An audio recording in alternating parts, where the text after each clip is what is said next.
In late 1916, the Royal Navy began the 4,850-ton D-class cruisers.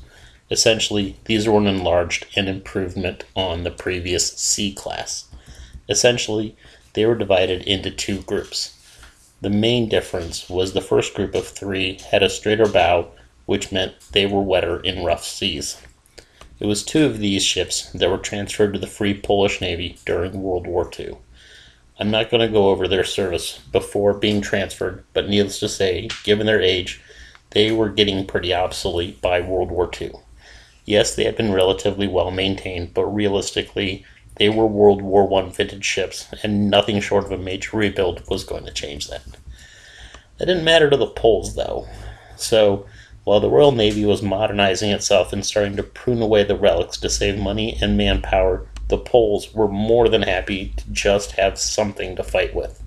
On land, sea, or in the air, there were few that were more tenacious than the Poles. I mean, some countries used mules or horses to transport equipment over rough terrain. They had a bear. Not really a match for a Carbiner 98K, but it shows that if someone were to tell them, go big or go home, they would probably say that's exactly what they were fighting for. A chance to go home. Danae was started December 11th, 1916, and was completed July 18th, 1918. She was handed over to the Polish Navy October 4th, 1944, as Conrad. Dragon was started January 24th, 1917, and was completed August 16th, 1918. She was handed over to the Polish Navy January 15th, 1943, as Dragon. Main armament was 5 single open-backed 6-inch 45 caliber guns, 2 forward, 2 aft, and 1 midship behind the rear funnel. Secondary armament was a twin open-backed 4-inch anti-aircraft gun aft between the 2 rear 6-inch guns. Armor was a 3-inch belt midship that thinned to 1.5 inches near the bow and stern. Deck armor was 1 inch from the forward turret to the aft turret, and then 1 inch again over the steering gear. The main gun shields were also 1 inch thick, as were the barbettes. Propulsion was provided by 6 boilers venting to a pair of funnels. These provided steam to the 2 turbines, each running one of the 2 propellers, for 40,000 horsepower. This gave them a speed of 29 knots. Both had been fitted with radar by the time they were handed over to the Poles. Dragon was turned over to the Free Polish Navy in January 1943 and started a major overhaul that lasted until late August.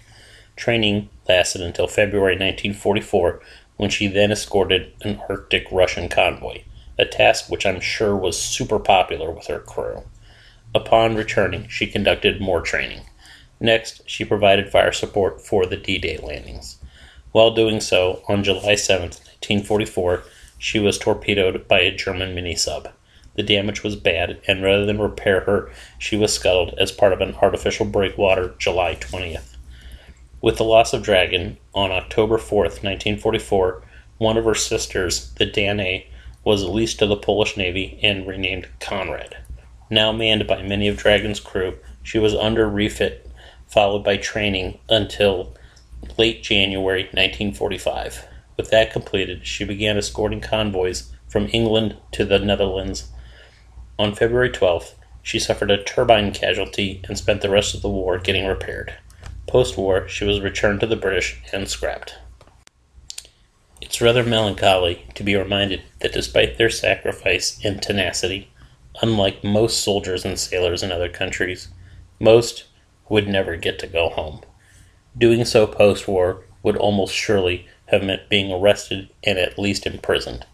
Instead, like Wojciech, they and their descendants would have to make new lives for themselves in other countries and keep the dream of a free Poland alive for another half-century. It's a somber reminder that war is never glorious. It's only tragic and wasteful. There are no winners.